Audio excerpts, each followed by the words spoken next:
Welcome. Welcome to episode 14 of my History of the Christian Church podcast.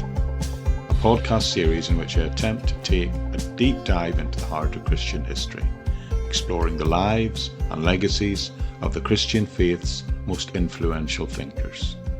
In this episode, we turn our spotlight today to Ambrose of Milan, a towering figure whose impact on the early church still resonates to this day.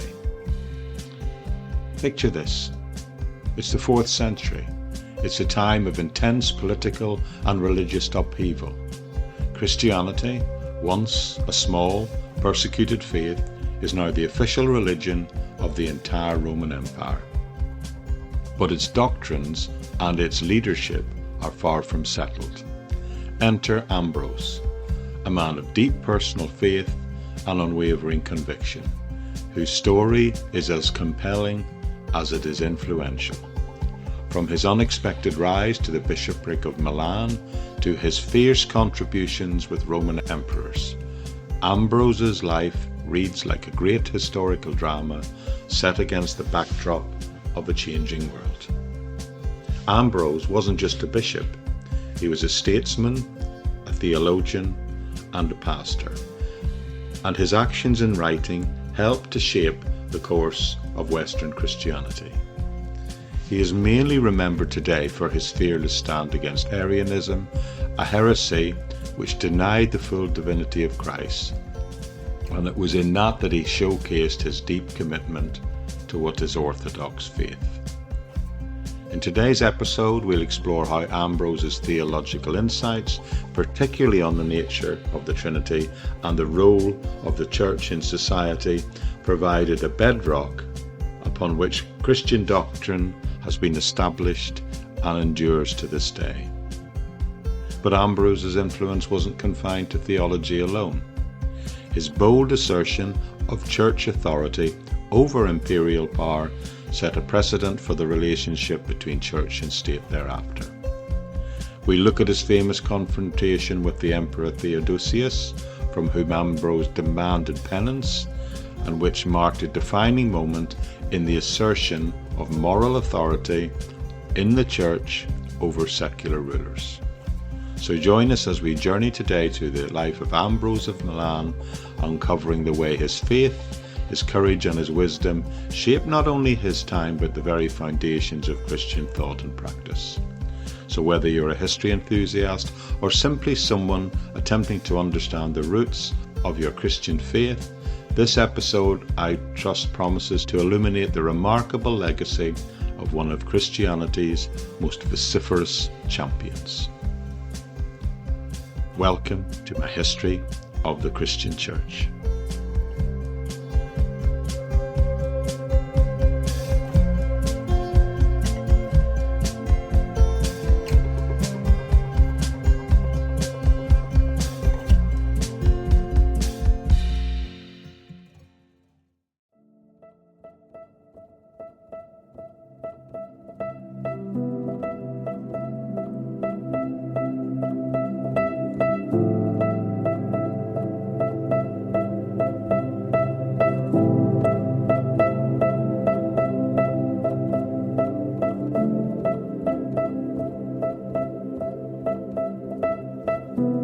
Let me begin, as I often do with today's episodes, by looking at the biography of this guy. He was born to a Roman Christian family in the year 339 AD. He began his life in Trier, which was the capital of the Roman province of Gaul, which was then based in the northeastern part of that province, and which we would now identify as the Rhineland area of Germany. Now, scholars actually disagree on exactly who his father was.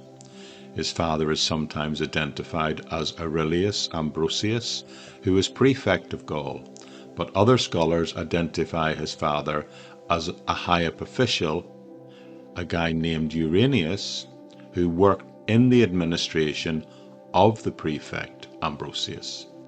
What does seem certain is that Ambrose was born to either this high-ranking official or someone who was very high up in the administration of that family.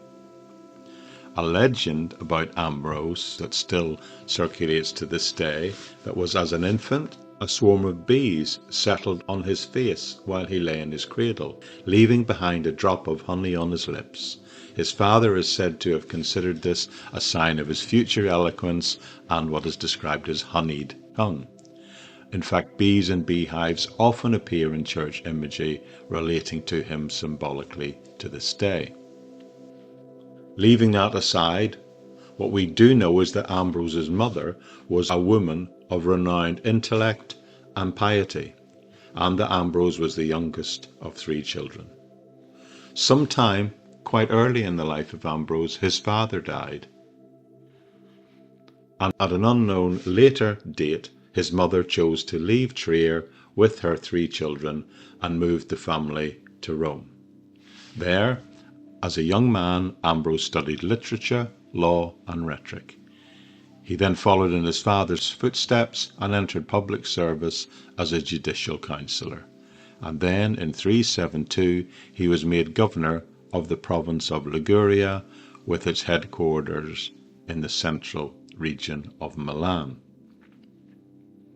In 374, the Bishop of Milan himself, a guy called Hortensius, who was a bishop but an Arian Christian, died, and the Arians challenged that his succession to the bishopric should come from within their fraction.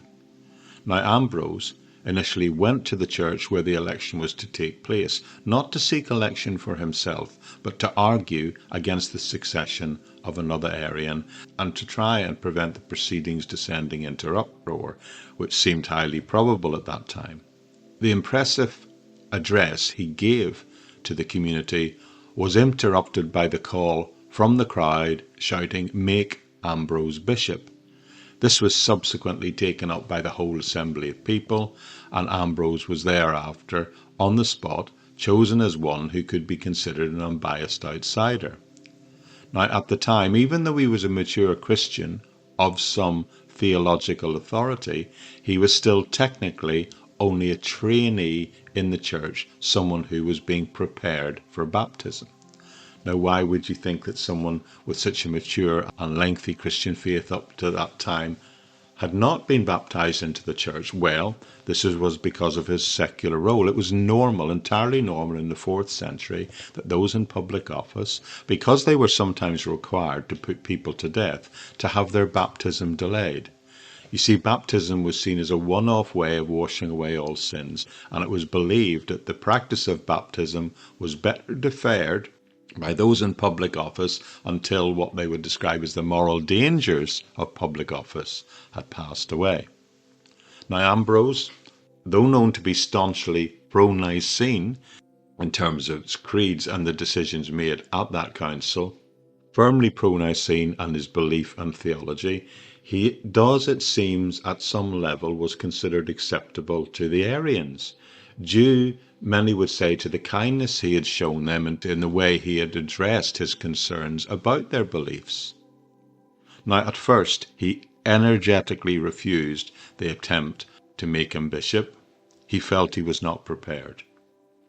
As I said, he was not even baptized yet into the church and had no actual formal training in theology, but upon this local groundwell of public support, he actually responded initially by fleeing to a friend's home, seeking to hide out there. But this act of humility probably endeared him all the more to the ordinary people. Shortly thereafter, upon receiving a letter from the Emperor Gratian confirming the correctness of Rome and Milan in appointing any individual it saw as worthy of any holy position, Ambrose, or some would say perhaps the host of the home in which he was hiding, gave himself up. Within a week he was baptized, ordained, and duly consecrated as the new Bishop of Milan. And this was the first time in the West that a member of a sort of upper class of high Roman officials was seen to accept the office of bishop. As bishop, he immediately adopted an ascetic lifestyle, dropping the trappings of power and secular authority immediately, and he apportioned his money and savings to the poor, donating all of his land except retaining a modest amount to make provision for his sister Marcellina. This raised his standing even further with the ordinary people. And it was this popularity with the people that gave him his considerable political leverage throughout his career. Ambrose devoted himself wholeheartedly to his new task and subsequently would become one of the most important Western church leaders of the whole 4th century, during which time he fought hard and consistently and fairly for the rejection of Arianism and the establishment of the agreed Nicene orthodoxy. You see, in the preceding 20 years, the Roman emperors had begun to favour a less dogmatic form of Christianity, one more open to even Arian ideas. However, Ambrose would lead the struggle for a church based firmly on the truth of the deity of Christ. Now, he was a gifted and popular preacher, and he is credited with being the one who introduced from the East a theological method that we would today call allegory, the approach to the Bible where people could now see the Old Testament as a more spiritual and even a prophetic book, thereby rendering the Old Testament text more pleasing, more understandable even, to those of a Greek Platonic background. And many would say paving the way for the later conversion of important intellectuals from a Greek worldview, like people like Augustine. Ambrose struggled and battled with Arianism for over half of his whole term that he served as bishop. He believed that unity was important to the church, but no less important was that there might be a pax romana within the state. And as a Roman, Ambrose naturally felt strongly about this. Conflict over heresies would loom large in his career and sphere of influence. This was indeed an age of religious ferment, when some would say only surpassed by the Reformation in the 14th and 15th centuries, with the amount of doctrines and ideas that were flying around at this time. During the 4th century, Orthodox Christianity was in a sense determining how to define itself in the face of these multiple challenges on both theological and practical levels. And Ambrose today is seen as exercising an absolutely crucial influence during this critical time. Bishops of that area fell under very heavy administrative responsibilities and the burden that brought. And Ambrose himself was frequently occupied and tied up with imperial affairs. But he still fulfilled his primary responsibility throughout to take care of the well-being of his flock.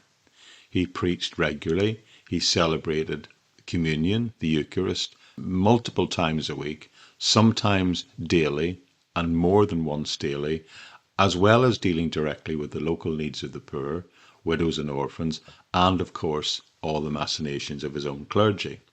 He frequently is seen to have replied to letters personally, also practiced personal hospitality, and seemed to always aspire to make himself available to as many of the people as possible, as much of the time as possible.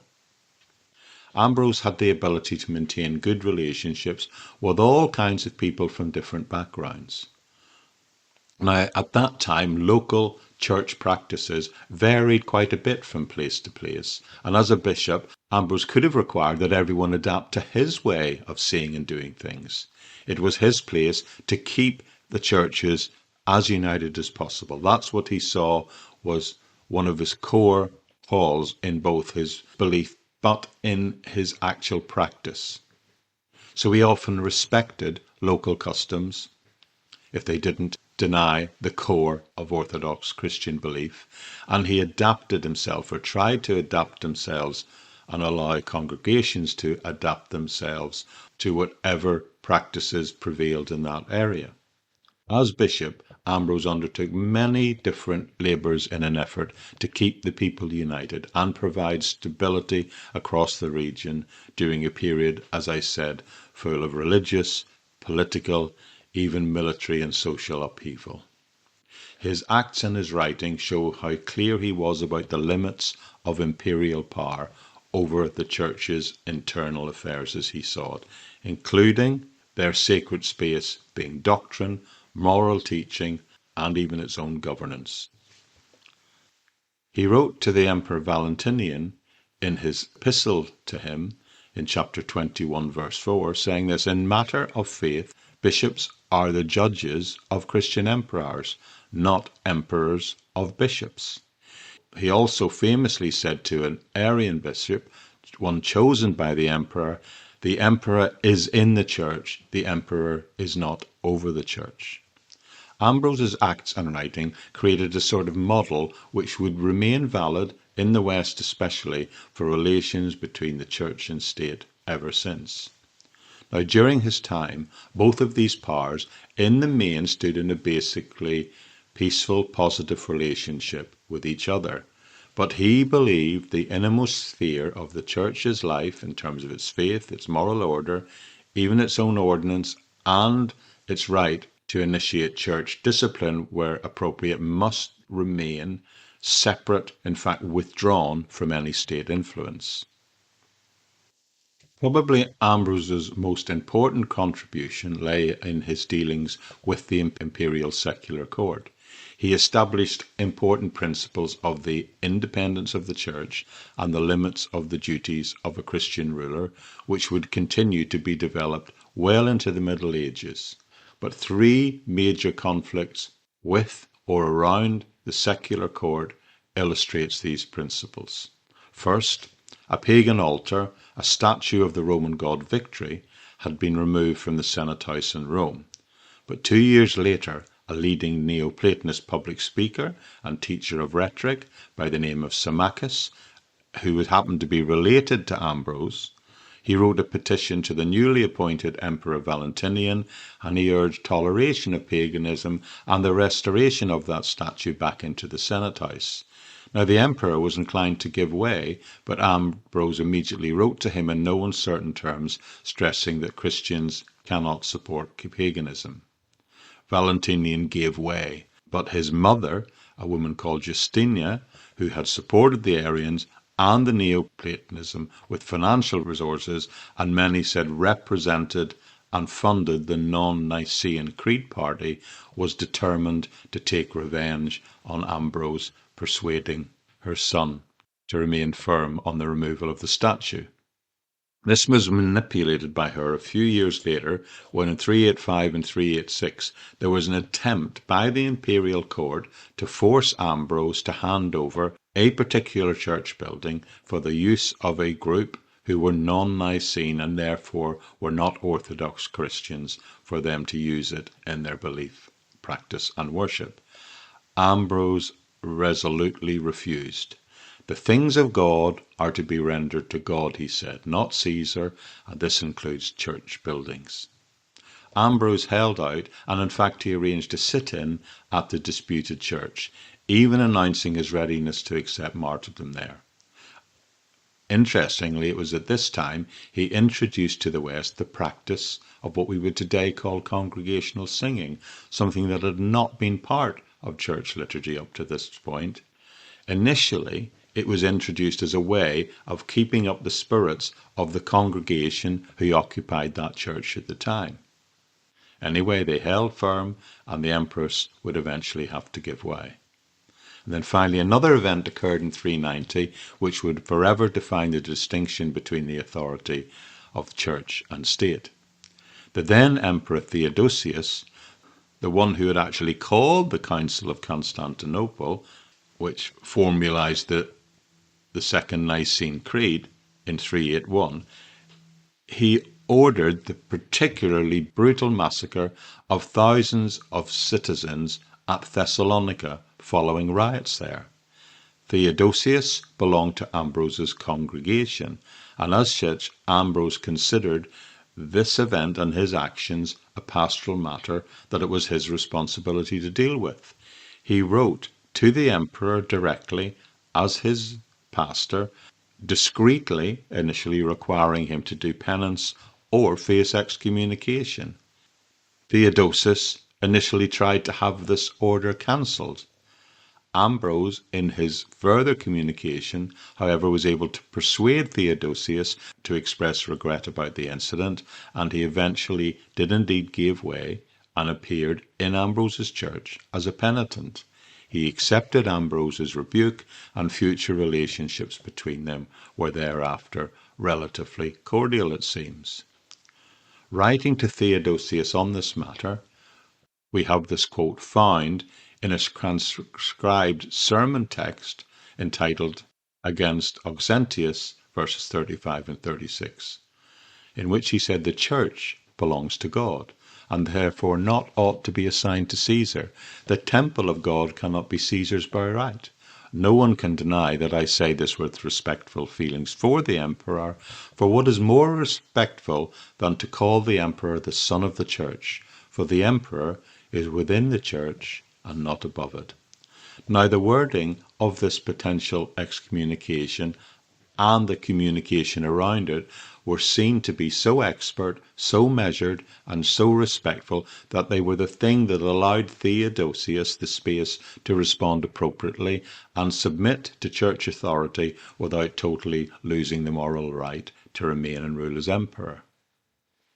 Now, some scholars later credited Ambrose as having an undue influence over Emperor Theodosius I from this period forward, and it was his persuasion that prompted Theodosius towards major anti-pagan legislation in the future.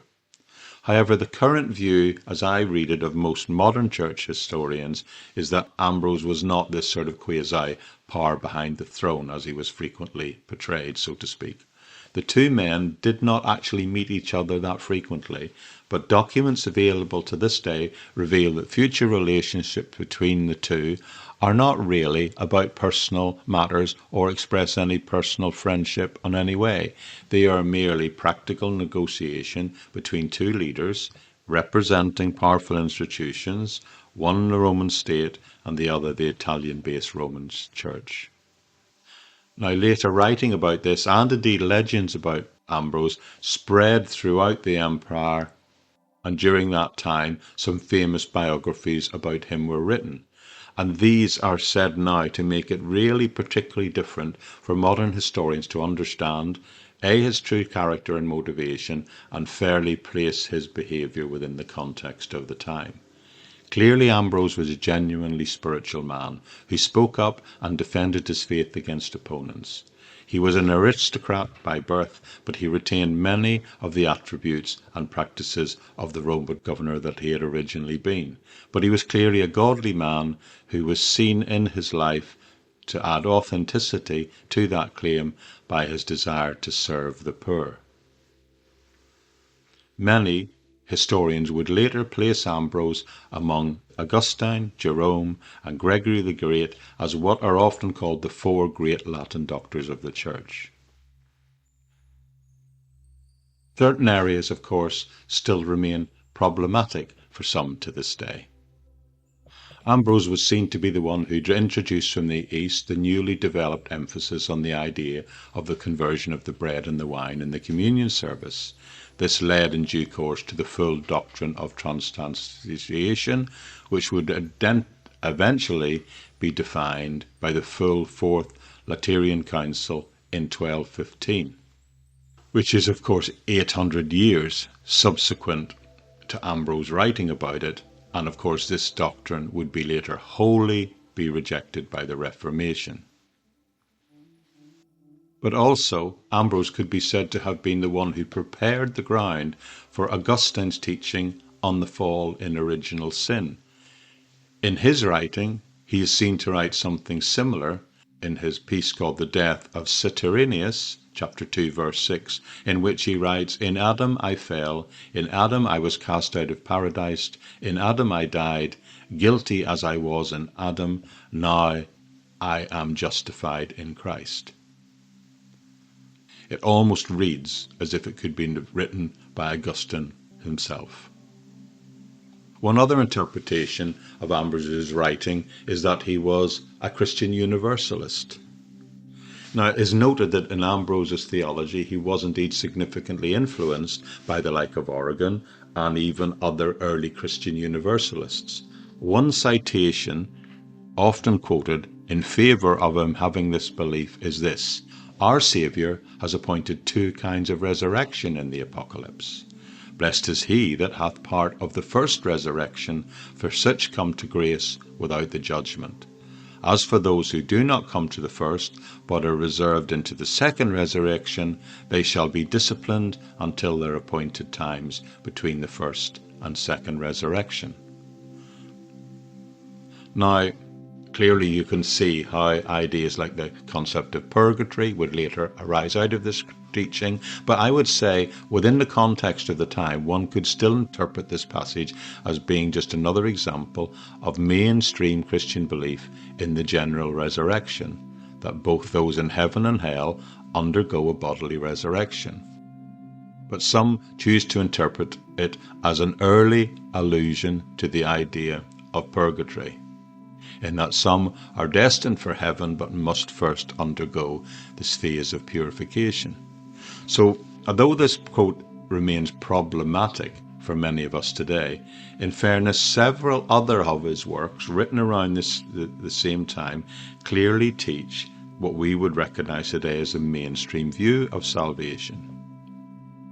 Some scholars interpret Ambrose's soteriology, in other words his doctrine of salvation, to be in agreement with universalist individuals, the very same who Augustine, whom he seemed to have influenced greatly, criticized.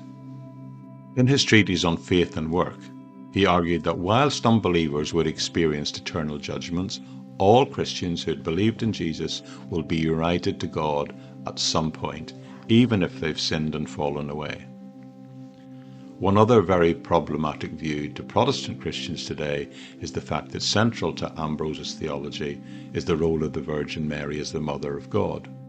But I think in his time she was not presented in a way that he recommended that she should be worshipped as God herself, as would later come in.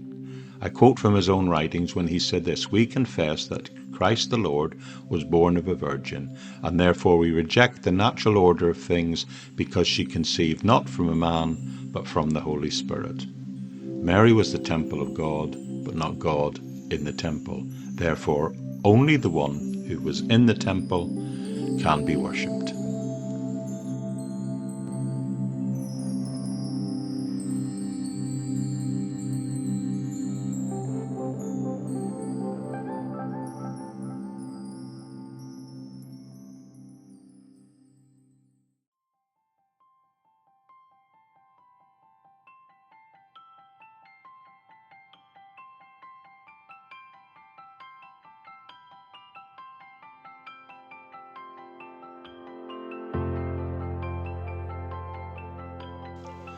Okay, let's try and wrap this up, and I hope I've given a balanced view of both the positives and what one might consider the negatives of who this man was and what he taught and believed. So as I wrap up our exploration of Ambrose of Milan today, it's very clear that his legacy is both important and far-reaching, albeit controversial at times. From an evangelical perspective, Ambrose still stands as a beacon of unwavering faith, doctrinal clarity in the deity of Christ, and indeed courageous leadership. And his life and works not only strengthened the early church against that foundational heresy that attempted to pull the framework out of Christian belief at that time, but he also laid the groundwork for many theological principles that continue to underpin not just Christianity but evangelical Christian beliefs to this day. Ambrose's staunch defence of the Nicene Creed and his stand against Arianism was pivotal. His insistence on the full divinity of Christ has been a cornerstone for Orthodox Christian theology ever since, a truth that many Christians still hold dear to this day. His unwavering commitment to this doctrinal purity in the face of very significant opposition at that time is a testament to both his deep conviction and his faithfulness to the biblical authenticity of the gospel. Moreover, Ambrose's interactions with the political powers of his time underscore the importance of the Church's moral and spiritual authority over and above worldly power. His stand against Emperor Theodosius, insisting on his public penance, particularly following this massacre at Thessalonica, serves as a powerful reminder of the Church's role still today in upholding divine justice and righteousness and representing the persecuted and the vulnerable. This principle resonates deeply within all areas of Christian and evangelical teaching, and I would suggest that those from a evangelical and Pentecostal tradition would also still value the prophetic voice that it allows the Church in society. Ambrose's pastoral heart and his contributions to Christian liturgy, the whole idea of hymn singing as a way of encouraging believers, has also stayed with us and left a lasting legacy in the Church. His efforts to make worship a more integral and inspiring part of Christian life reflect a commitment to nurturing a community of heartfelt believers expressed in a vibrant phrase. This is a pursuit and an expression that we still today continues to be a central focus for many Christians of many different perspectives, right down till today.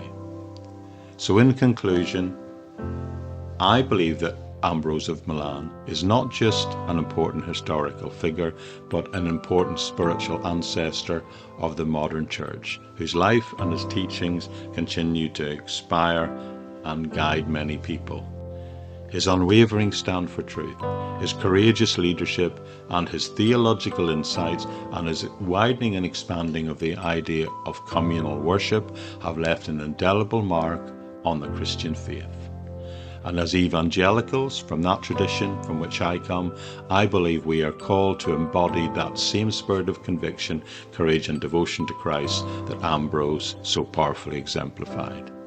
So thank you for joining us today on this journey through this remarkable life and legacy of Ambrose of Milan in season 1 of our journey through 2,000 years of Christian thought. Thanks for being with me today.